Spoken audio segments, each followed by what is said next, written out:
যুবক নারী পুরুষ শিশু সকলে মেরে ফেলেছিল একটা দুঃশাসনের বিরুদ্ধে সংগ্রাম করে লড়াই করতে বুক পেটে রক্ত দিয়েছে।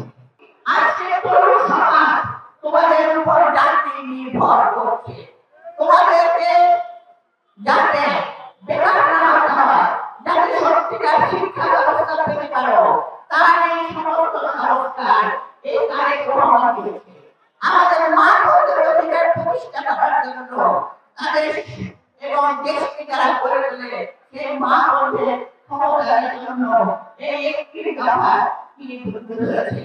আজকে আমাদের তারা বারবার বুঝিয়েছেন, জনাব তারেক রহমান বারবার করে একটি কথা বলছে, জাতিকে ঐক্যবদ্ধ হবে।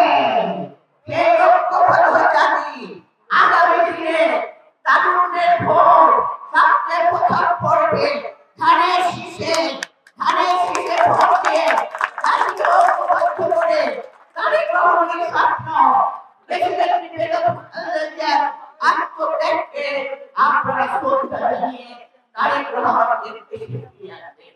আমি আবারও বলতে চাই, ঐক্য ঐক্য ঐক্য, এই ঐক্য আমাদেরকে একটা দেশ গড়ার পিছনে কাজ করবে।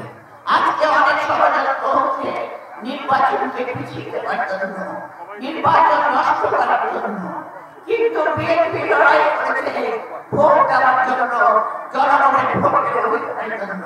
তাই আমরা আসুন সবাই মিলে নির্বাচন যাতে হয়, একটা সুন্দর সমাজ ব্যবস্থা যাতে প্রতিষ্ঠিত হয়, সেই লক্ষ্যে কাজ করে